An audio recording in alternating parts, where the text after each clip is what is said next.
W.A.P WAP அப்படின்றத என்னன்னு நீங்கள் தெரிஞ்சுக்கிட்டிங்கன்னா அதுக்கு எப்படின்றத சயின்ஸையும் உங்களுக்கு ஈஸியாக விளங்கிடும்.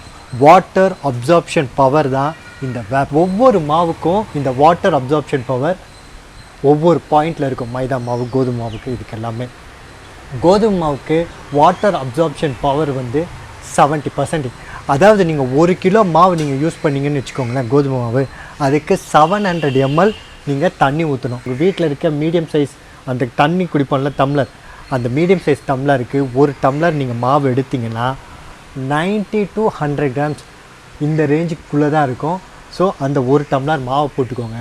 அதுக்கு 1/2 டம்ளர் தண்ணி நீங்கள் ஊற்றினீங்கன்னா கரெக்டாக இருக்கும். 1/2 டம்ளருக்கு தண்ணியை முதல்ல கொஞ்சம் ஊற்றிட்டு பிசைஞ்சு பாருங்கள். தேவைட்டா அது சின்னதாக ஒரு 2-3 ட்ராப் தான் இருக்கும். அதை ஊற்றி நீங்கள் பிசைஞ்சிங்கன்னா ஒரு வேறு லெவலில் சாஃப்டான சப்பாத்தி ஃபென்டாஸ்டிக்காக ரெடி ஆகிடும்.